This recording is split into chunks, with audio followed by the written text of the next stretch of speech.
Hello, everyone, and welcome to No Summary, Golden Threads online conversations with artists who don't fit in a box. For those of you who don't know, Golden Thread is the first theater company in the US devoted to the Middle East, founded by playwright and director Taran Jaghezarian in 1996. My name is Kate Moore Heaney. I use she, her pronouns. I'm a director, producer, and dramaturg and artistic producer of Noor Theater here in New York City. I'd like to start today with a land acknowledgement from Golden Thread Productions.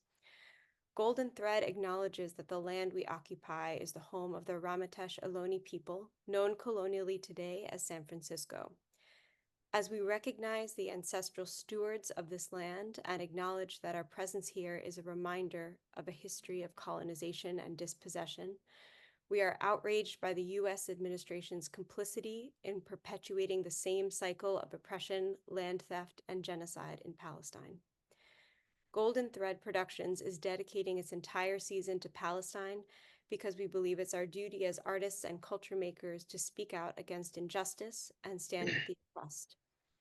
This season is our response to the systematic and continuous erasure of the Palestinian people and the silencing of their stories, culture, and their history. We do this not only for Palestinians, but for our collective humanity. No Summary this year, and in line with Golden Thread season for Palestine, embarks on a tour of 4 Palestinian cities to offer audiences in the US and beyond a taste of the Palestinian theater scene today.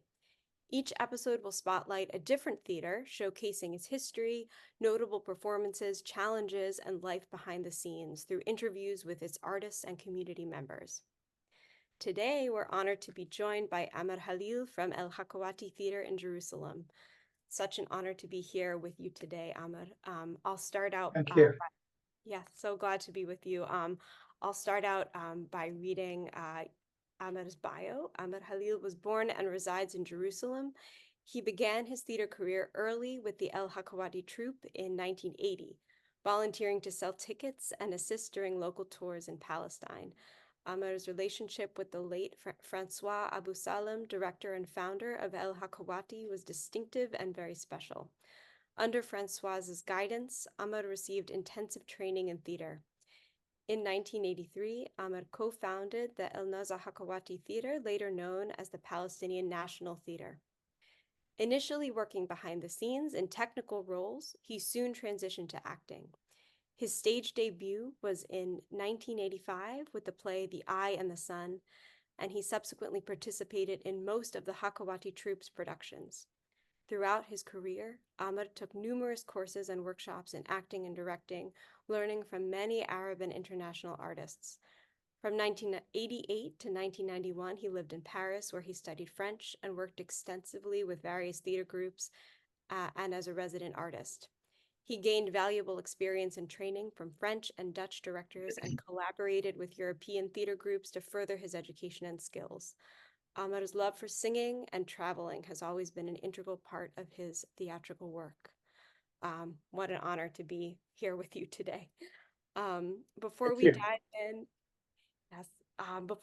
I just want to take a moment to welcome folks who are joining us here in the Zoom room and also those tuning into the live stream on HowlRound. Those who are here with us, please feel free to utilize the chat to engage in the conversation, post comments throughout the conversation. Today, we're going to focus on the role of theater in Palestinian society and specifically the role of El-Hakawati Theatre. So thank you so much again for being here with us, Amer. I'd love to start by asking about your journey into the theater and the history of El-Hakawati Theatre in relation to that and your journey. Yeah, thank you for your introduction. Thank you for your words and for this opportunity to be with you. Well, I started theater very early. I was thrown out of school by 15 years old. And my father took me to a training center. And there I learned electricity to the YMCA in Jerusalem. And there I met El-Hakawati Theatre. One day they say, go up, open the hall for a theater group. I was 15 years old. And there I meet El-Hakawati. I see Francois. He looks French, he speaks Arabic. I say, are you French? He said, no, I'm Palestinian. And there it started. They made a show called the Mahjoub Mahjoub. For me, it was like the first time I see theater, first time I see a play. The day went on, I helped them, I worked with them. Slowly, I became attached to the group. I became attached to the idea of theater. Immediately after I finished my training being electrician, I went with El-Hakawati in 1983 to build the Nuzha El-Hakawati Theatre.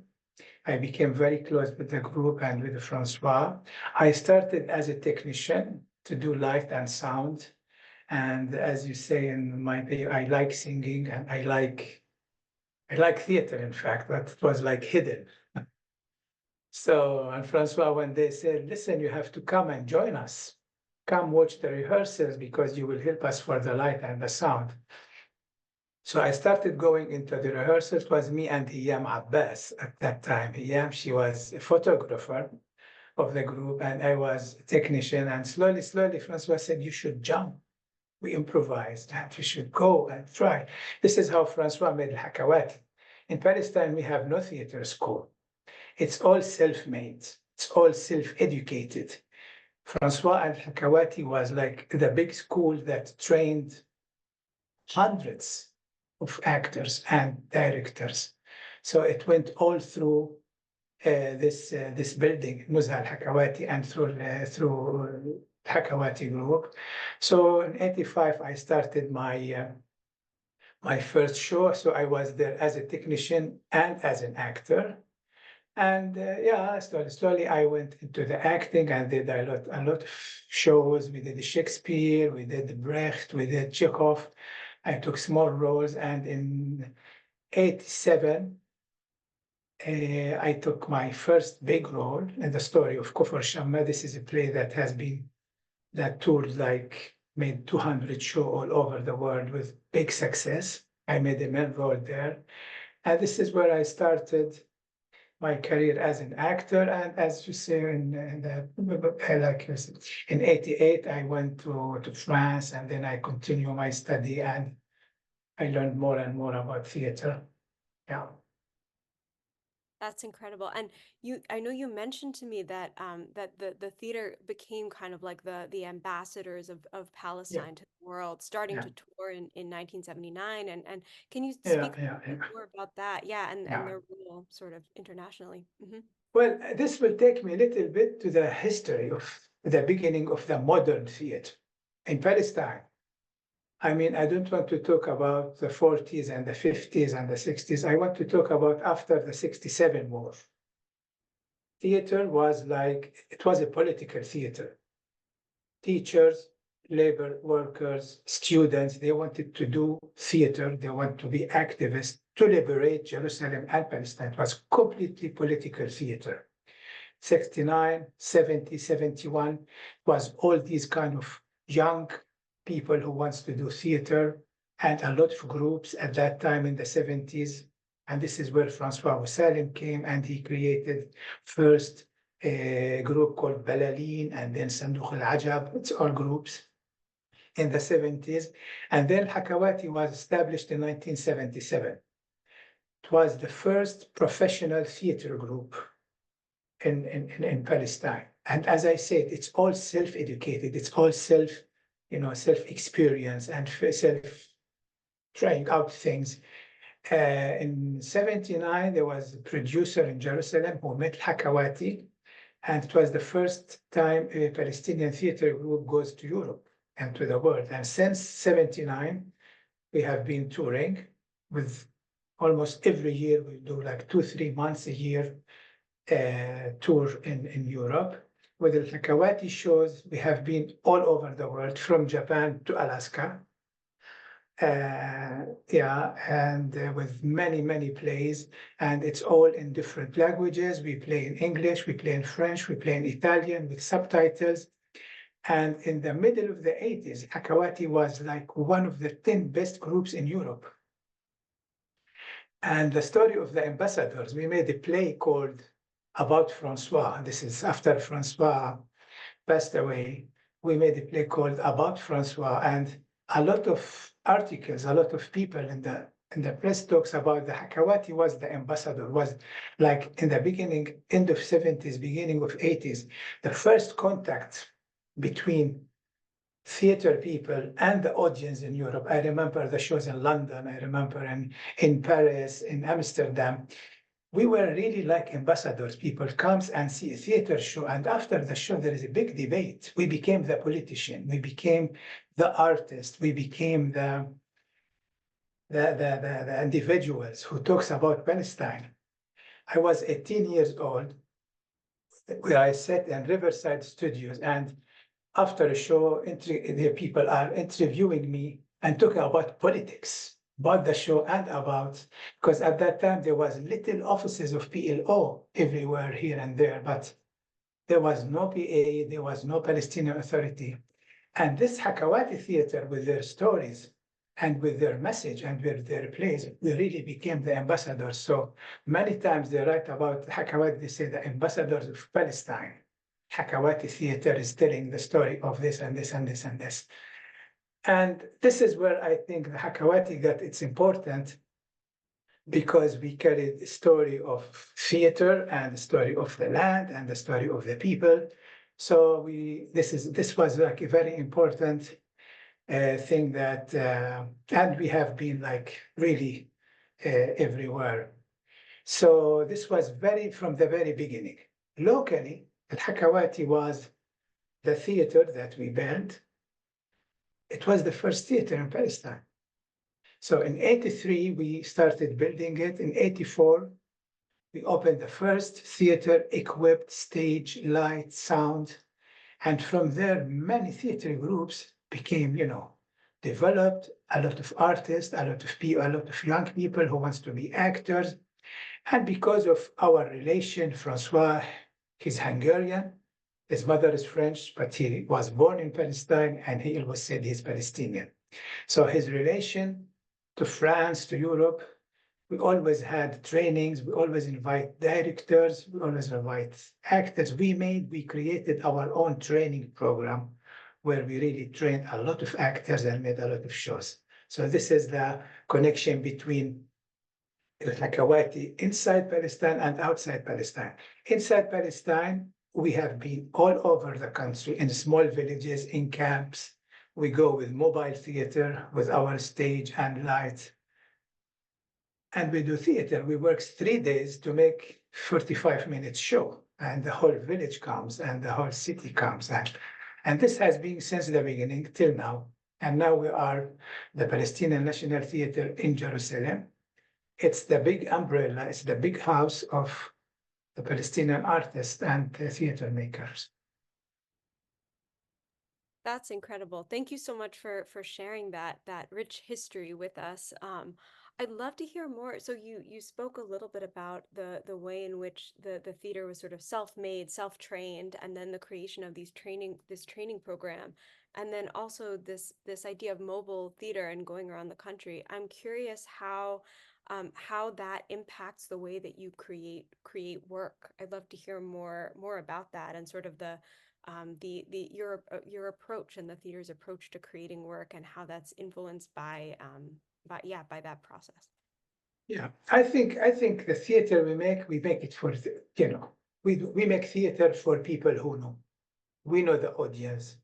We hear their stories. We hear their comments. We work the theater with the dialogue, with the audience. The training programs we do is like we open the space for students, young men and women who are after 18, that they want to try, and they want to share the idea, and to taste the taste of theater. So we open this open days, we bring, we invite them. And slowly we start to hear from them. We create our shows with them. The show takes like 4 or 5 months of improvisation. We create the show with the actors. Yeah, most 90% of El-Hakawati plays are from the group itself, big plays we make. So it's like we hear from the people. We hear what they want to do, and we insist. We say that culture is like creates people's humanity. Theater and culture helps to create people's humanity. So I think every village, every city should have one day a year at least to see theater. So at one point, I created something called the pocket theater, which we go with a full program of theater, storytelling, drama workshops. We go to a city or to a village and we like stay for 1 week, and the whole city lives this experience of theater, movie, storytelling. We invite old men and women to tell us stories. And we do things like we put on stage grandfather and father and the son, and like make improvisation and let them talk about all things they want to talk. So this is how we create our community work and community workshops. And the other, the plays for adults, and the big plays we do in the theater with more professional actors. That's incredible. I love hearing about your process. 4 to 5 months of improvisation is incredible, and working with so deeply with communities across the country. That's truly incredible, and so exciting to hear about. I know you also you also have festivals and showcase different mediums within theater. I'd be curious to know a little bit about that too, from music to Yeah. dance to poetry. Well, in Palestine, when you are in theater, you do everything, because we are the actors, we are the administrators, we do the light, we do, it's like we are really short of professionals in other, in terms of all the technical stuff. So we learned all of it.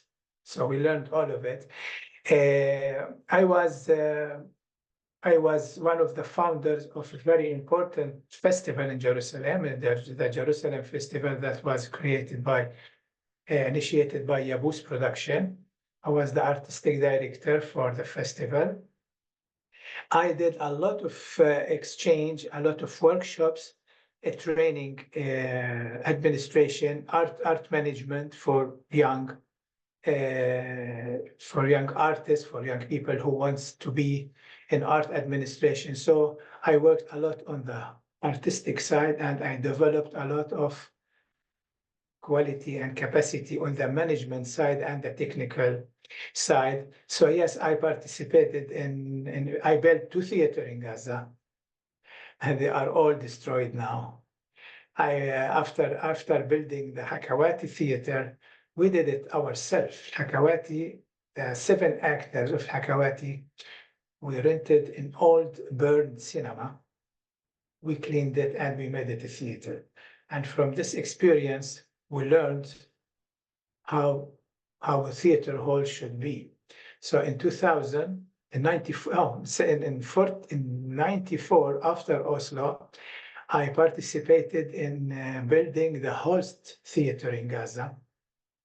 The Holst Theater was donated by the Norwegian government after the Minister Holst, who made Oslo Agreement. And I was there in the design and in the building of the theater. And in 2006, I built another Theater Day Productions in Gaza, and they are both destroyed now. So I did a lot of work also in the technical side for the theater, and in the administration side. Theater in Palestine, it's so close to the people. People would be very amazed by. It's a country where it has been in a war for the last 100 years. There is no theater schools. There is no theater centers training. And it's one of the most countries in the Middle East that deliver theater. I think in Palestine, there is like number of, like you can say there's like 20, 30 group of theater and they all work. Theater and Palestinians, it became like, it's in Gaza, I worked 8 years in Gaza. I was training theater production. We train actors after high school. When they finish and they don't want to continue school, we say, come and taste the theater. And we do training of 3 years with them. There is hundreds of students of theater day production and Hakawati Theatre that has been trained, and they all work. Just before the war, I know that there was like 10, 15 company and organization that is working theater. Storytelling, Al-Hakawati, it means the storyteller. It's all, every corner, every place, there is a story to tell. One year, I worked with a director from Holland, Lisbeth Kolthoff. She came and she wanted to do directing workshop with us. And I was training a group in Hebron called Yes Theater. And she was so amazed because you go out in every street, in every corner, you find a story to tell. There's a lot of things that is happening. In that month, we created 4 little shows out from the street with the actors and with new directors who like bring stories and their training actors. And so theater in Palestine, and theater played a very important role in the life of Palestinians. It's a beautiful way of expression. It's a beautiful way of telling the story. I remember in the tours when we do, it's like every story starts with, we want to tell you this story. And, it's like, we are really storytellers, all of us. We are really storytellers. And it connects people. Yeah, it became part of the Palestinian life. Theater became part of the Palestinian life. That's so powerful. I'm sitting in the power of that. Thank you.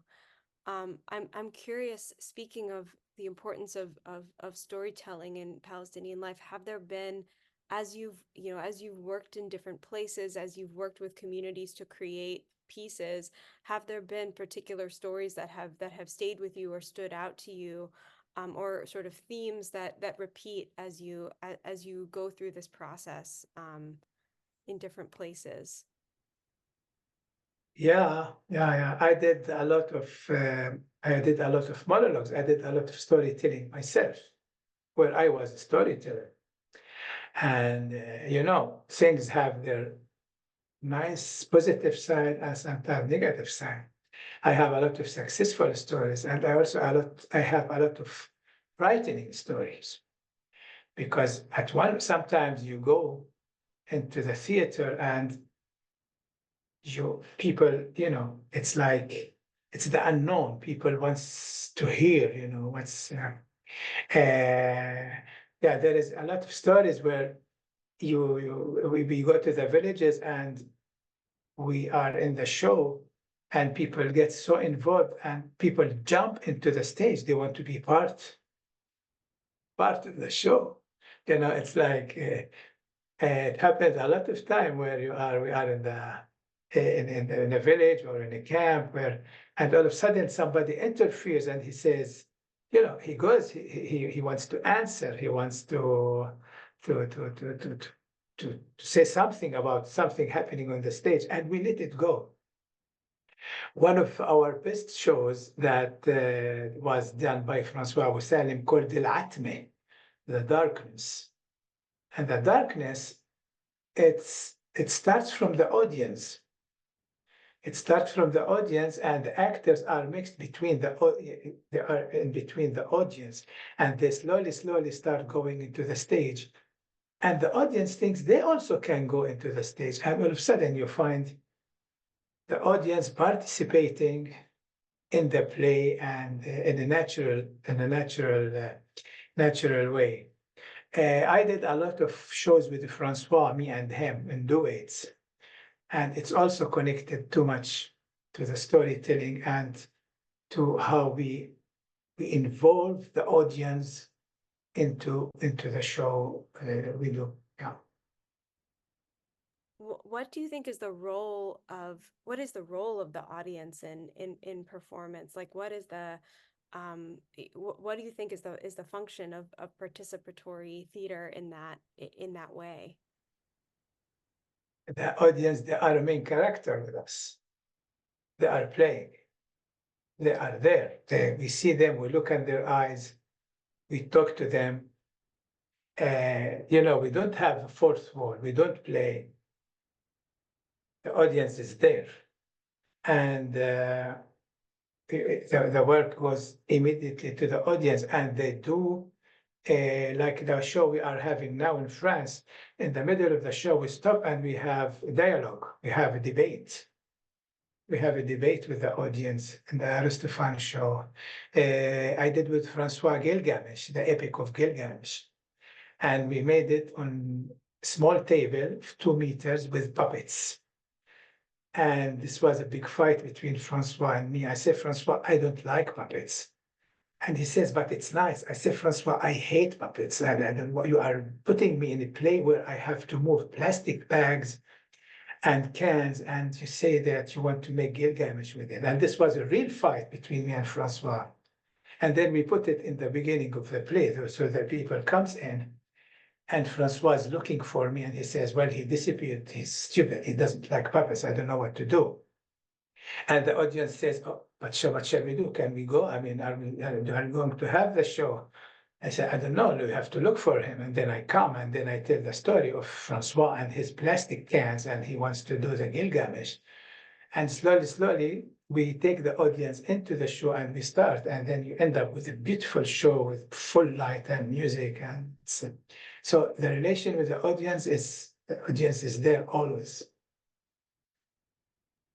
Thank you. I love that. I love that using that real life conflict to create the beginning of the piece and bringing the audience in. And we fight in the middle of the show also. I say, I told you, I thought it will not work. I love it. Oh, I have to say, as a reminder for anyone just tuning in halfway through our conversation, you're watching No Summary, which is Golden Thread's online conversation with artists who don't fit in a box. And I'm speaking here with Amer Khalil from El-Hakawati Theatre in Jerusalem. To continue the discussion, I'd love to hear more. You mentioned right now the theater is touring a show in France. Is that right? Yeah. I'd be curious. Yeah, I'd love to hear more about it and what it's like to be touring the show in this moment. Yeah, it wasn't easy to do it now, because I think after since the beginning of the war, we were like in a big, I mean, yeah, it's so uncomfortable do theater and for the theater. I mean, we closed for 2-3 months, because for me it was like people are paralyzed, we cannot really. And this was a decision. Do we go? Do we make the show? Do we go to Europe now? Is it the time to move, since we have been always moving? We talk about Aristophanes. We did the Women Assembly of Aristophanes with a French director, and it was programmed in Montpellier and in Périgueux. And yeah, we wanted to also to face the audience. We wanted to carry something out to the audience. And the decision was, yeah, we should go. Last year we did 2 nights in l'Institut du Monde Arabe, in the Arab Institute in Paris. It was a big success for there with the audience. And we said we shouldn't lose this moment. To be honest, we hesitated. We don't know if the audience will. Yeah, we wanted people to be with us. We wanted people to feel with us. They wanted people not from guilt, not what we we wanted to do the right thing. Is it the time really to go out and speak? And then we said we should do it. There were 3 shows. I have pictures and videos, beautiful, full audience. People are like excited. Big discussion about Palestine and about the war. And last night in Perugia, it was also very important. I don't think I'm not doubting this relation with the word. I'm not doubting that it's important to go outside and to speak and make theater. But we were so harmed. We were so and painful to to ignore what's happening and to close our eyes and to say, yes, we can just jump and go and make a tour like nothing is happening. It wasn't easy decision really to go and make this tour. But we don't regret. We think we did a very good work, and this is our mission. We are the ambassadors, and we always carry the word. We always carry the situation. And we have a lot of productions that we did with European theaters, with Germany, with France. We have a big history of big shows and plays that we were touring and making co-production with together. Now we are planning for a new show that will be specified, about the situation in Palestine and Gaza, and this will have a big tour in Europe. And it's still in preparation, but next year, inshallah, it will be ready. How do you balance within your mission the idea of creating work for communities inside Palestine and touring? How do you balance those two things in your work? I think mainly we focus on what we want to do in Palestine because I think it's the most important. Since 2000, we do a lot of work in schools. We do a lot of work in for children theater. 1992, the International Puppet Festival was created. And since then, we have every year in September, October, big festival. We do balance. The main work, the main mission is really to work in Palestine and train. But we think it's very important to keep the international phase. And the international phase, since like 2000, we do it more with partners in Europe, with El-Hakawati from 79 and until with Francois until 2011. We used to do it like our own shows and we take them to Europe. But now we have a lot of co-production. Almost every year we have one partner. And there is this dialogue. There is this dialogue between us and our partners in Europe. We don't have much with the United States. We have some artists, individual actors and directors. But I remember a very important tour that we did in the United States with the play of Kofar Shamma in 89. It was like a 3-month tour of Kofar Shamma. I remember this now because it was very important, this tour, and we have been almost everywhere. I think the message with theater to Europe is very important. I think that the message that goes with theater and art to people, it's very strong. It's a very strong, from my experience, it's a very strong message. I think theater change things in people, and locally, and for our community and for abroad.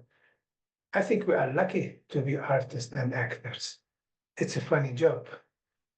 It's so nice to be the messenger of your people, of your life, of your inside, of your heart. It's a beautiful job. I think we are lucky to be theater makers. What a beautiful way to put it. I'm just like writing down nuggets of wisdom here that you're sharing with us. Thank you. Thank you so much. Um, I'd love to hear also, you mentioned a little bit earlier in our conversation, and throughout a little bit, you've mentioned the work that El-Hakawati does for youth in terms of training programs and plays. I would love to Yeah. hear more about that and the role that you feel that plays. Yeah, in 2000, in 2000, yes, I started also working beside my job as an actor. I started working with an organization called Theatre Day Productions. This is I mentioned before. And in this organization, our mission was to establish satellites of theater youth maker in a theater for youth. And we took three areas: Tulkarem, Nablus, Tulkarem, Nablus, one area, and then Gaza and Hebron. And there we made this curriculum of 3 years where we take young men and women after 18 and who wants to be drama teachers and actors. And we work with them. And from the first year, we train them. They go on stage with their first show. And then this program goes on for 3 years. And slowly, slowly, they became or drama teachers or actors. They both learned both, but some of them became really more actors and some of them became. We made agreement with the Minister of Education, with the Palestinian Minister of Education. We made in MOU, and the agreement was theater day production called, like every theater, every school must have a show at least once a year. So we have been in schools making shows for the students, and slowly the program developed. We started making plays with the students for the students. We were in schools everywhere almost all the year, and this was a big program. There I was in the administration side, and I also was a trainer. We invited a lot of trainers from youth theaters, professional youth theaters from Holland, from Germany, from France. And we developed this organization and became a very important organization that made out like 100 young artists who works between theater and drama. I don't think in Palestine there is one school with no theater, with no drama teacher in the whole country. In Gaza, there is big love for theater. The Gaza people, they have their sense of humor. It's beautiful. The theater really fits them. And I remember stories where we go to schools in camps and we have these young boys who are really the fighters. And some of them, sometimes they come with guns to the school. And you go there and you make theater. And slowly you bring them into the stage. And by the end of the year, they are acting on stage. They are making their own shows. I receive letters from them saying, "You have turned us from, like we made change." And we did a big study with our Polish partner, how much theater and drama changed in the educational for the students in Gaza, especially Gaza and Hebron. Theater and drama helped them to help them in their study. It's like they really want to do the theater, so they started going to school. They started being more committed to school. And they make like good marks. After being like the failure of the classroom, all of a sudden they became more. It helps them more in their education. It's reconstructed them. Theater and drama made them more neat, made them more, yeah. I don't know sometimes how to put things in words, but it's yeah, it changed their life. It changed their life. Yeah. That's incredible. I just want to lift up a comment that I see in the chat from Marina. Marina says, I got to be in the audience last summer for a site-specific piece that El-Hakawati did, taking the audience through the old city of Jerusalem. It was a beautiful piece that made me see the Ah, old city in a new way. Does El-Hakawati do other site-specific work? Great question. Yeah, would love to hear more yeah, about yeah, yeah, yeah. Yeah, this last year we did a play called the Jerusalem Museum, for say for that. And it's a story. It's a theater that we make in the old city. We made in a specific area in Jerusalem, the old city itself. It's a very historical place, and it goes from the entrance of the wall, and it goes by the Via Dolorosa, and it goes to the mosque and to the church. And there we made a play that describes the area and describes how the life was there and describes all the important people and things that happened in that area. It was a musical, and we did it with 4 actors and 3 musicians. And it was a beautiful walking show. You know, you start in one place and then you take the audience from one place to another, and you make the whole journey. And the whole journey based on a love story of a boy and a girl who will who get married in the end with a wedding. But we walk the audience all the way in all the stations of the play. And we're going to do this year in August. We have another play that will also take another part of the city, and we'll talk about another story. Yeah, we do a lot of this walking theater. In 1992, I did with Francois the Conference of the Birds. Conference of the Bird. It's a poem of Farid al-Din al-Attar, and we took the text of Peter Brook. What's his name? The writer. Forgot. And we made it a walking show in the city, in the old city. You know, the trip of the birds, where they walk from house to house, from state to state, from city to city. And yeah, it's important. The I mean, it's not mobile theater. It's a moving theater. It's a moving play. Yeah.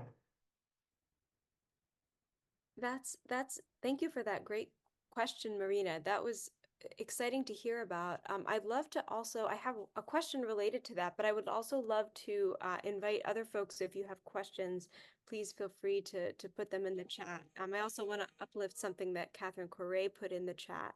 She said, "You're a brilliant ambassador." Amer, thank you, she said. So yes, feel free to add other questions in the chat. I also would love to hear, related to this idea of site-specific work and walking theater, how do you feel that a sense of place impacts the work that you make? You mentioned, creating work in different communities around Palestine. I'm wondering if there's something about a sense of place wherever you are that shifts the kind of work. Yeah. Yeah, I think creating a show is connected to the place. It's also connected to where it's happening. We did a play. We did a play called Jericho in the year 0, and we did it in '94, at the same month that Arafat was signing Oslo. And at that time, they're saying Jericho, Gaza, Jericho. And I think we get inspired by the spaces, by yeah, we the space, and it's very important in our stories. It's very important in the shows where we do that we do. The people also, it's like, as I said in the beginning, we do theater in dialogue with audience. And it's in dialogue also with the space. It's in dialogue with the city. It's in dialogue with with a camp, with Palestine. The story of Kufr Shamma that we did in 87, it talks about all the Palestinian villages that were destroyed in 48. And the whole play happens in a destroyed village where we go there and we discover the village. So the whole play comes out from where we find the tiles and we find the doors. And so the place is very important the place is very important in the way how we design and make the shows. Thank you. Lifting up Sherry's question in the chat. Sherry says, I'm happy to hear these things. I wonder how you're able to do walking theater with the increasing danger in Jerusalem. Yeah, it's one of the things that I'm a little bit worried about it now, because the trip that the play that we did last year, it walks exactly in the roads where the settlers have took houses, the Israeli settlers, and they follow us, and sometimes they throw garbage at us. And yeah, we have the police insist that we go and take permission from them, and we say we don't take permission. This is our Jerusalem. I'm not going to take permission for you to walk, from you to walk. It's not easy and it's dangerous sometimes. But yeah, we have to do it because also so half of us also lives there in between these houses. So it's not easy between the soldiers, the armies, and the settlers. It's not easy to do. It's risky and sometimes it's dangerous. Yeah. Thank you. Thank you for sharing that. Got another question from Yusuf Al-Gindi. Hi, Yusuf. Yusuf asks, could you elaborate on your experience during your U.S. tour in 1989, particularly the cancellation of your show at the Public Theater? Oh my God, this is a whole story.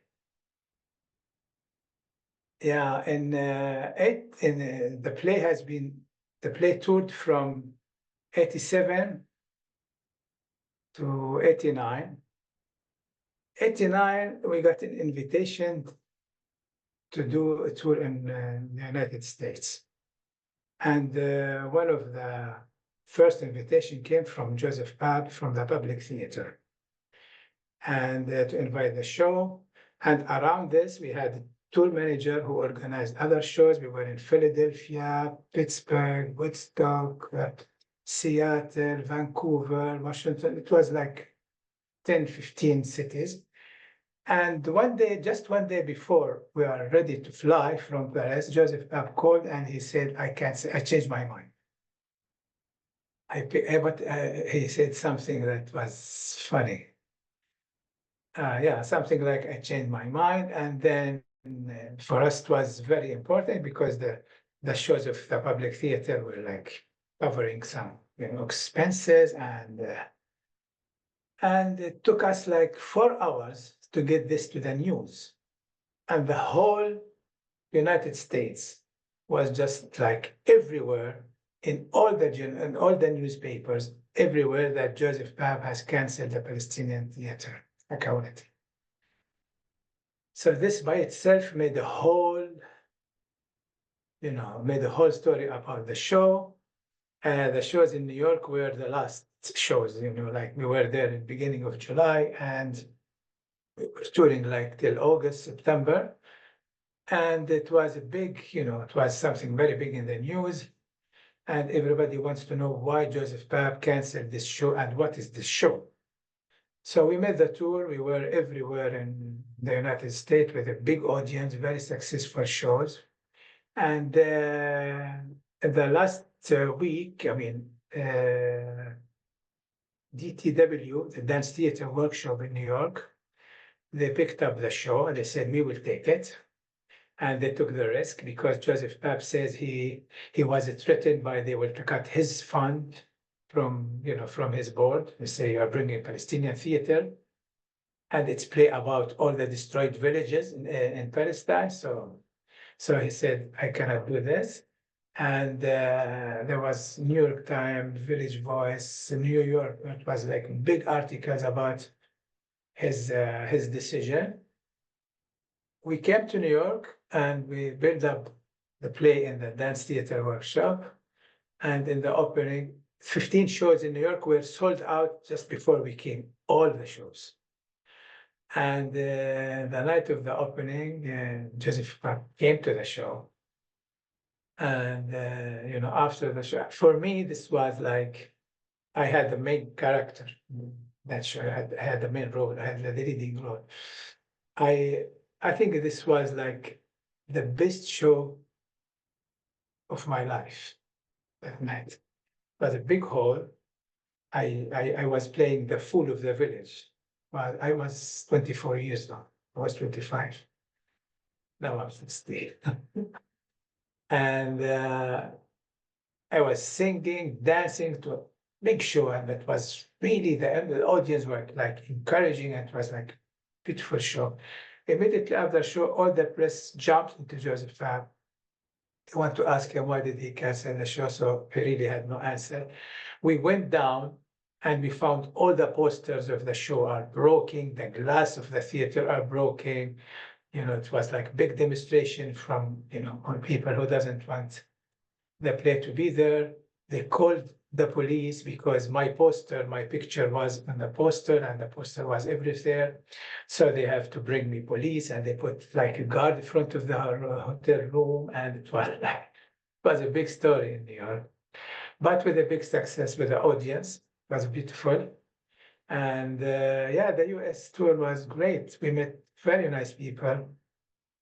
We went very deep into faraway places, and we met really people who really never heard of Palestine. And all of a sudden they see these actors, they are making a play, and we met all kinds of people, from very simple people who never heard of Jerusalem and to big politicians. It was a big experience. It was very important experience, the tour of USA with the story of Kfar Sham.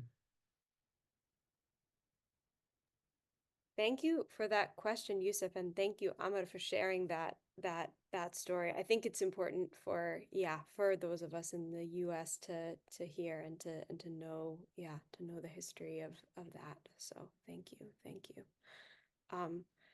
We're beginning to have to wrap up our time in a few minutes, and I wanted to ask if there's anything else that you'd like to share with our audience. It's been such a huge honor to speak with you, and is there anything else that you'd like our audience to know?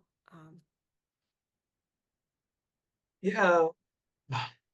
Wow.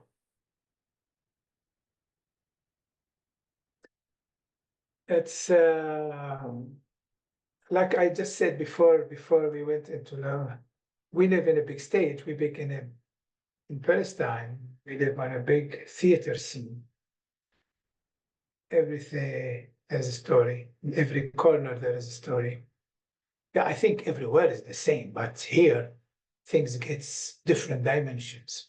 You know, here you watched the TV yesterday and you see three settlers shooting three guys walking in the street in the old city.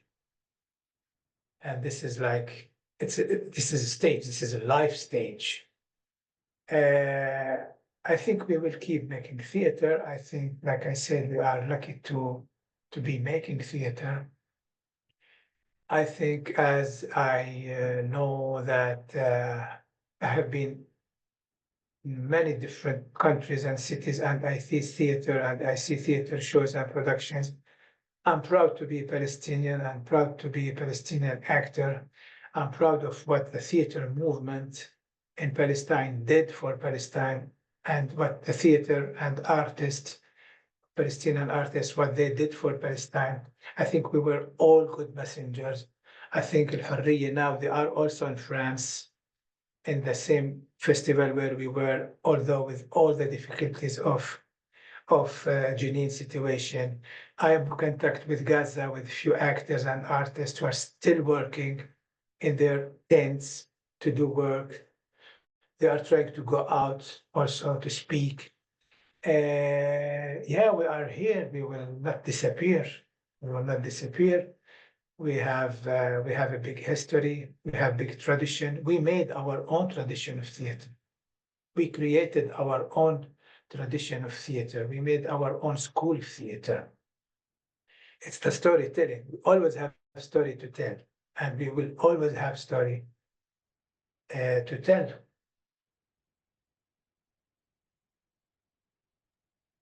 Thank you. Thank you so much, Amer. This has been so incredible. And I'm so grateful for all that you shared today, all of the wisdom and that you shared with us and our audience. I'm disappointed to have to wrap up this conversation. And so, yes, so just sitting in gratitude. I'd like to also thank HowlRound for hosting this and to just share with our audience that all No Summary episodes live on Golden Thread's YouTube channel and HowlRound's website. So if you'd like to check out the additional conversations in the series, please do. Thank you to Wendy Reyes, our live stream technician, and to the rest of Golden Thread's team, Sahar, Michelle, Sheila, Linda, Soluna, and big thank you to all of our audiences for joining today. Stay tuned for the next episode of No Summary. You can visit Golden Thread's website, goldenthread.org, for that info, or you can join the email list to stay on top of programs and events. Thank you so much. Any final words, Amer, before we wrap up? I really thank you. This was an opportunity for me to talk, to be in touch with the audience after 9 months of really being, like big pain and big disappointment. I'm very happy to be with you after also 2 months being in difficult health situation. This is my first public appearance since 2 months because I was in a little bit health problem with all the difficulty of the war. I'm very happy and thank you very much. Thank you. Thank you so much for being with us today. Shukran. Shukran. Shukran. Thank you. Goodbye, everyone. Bye.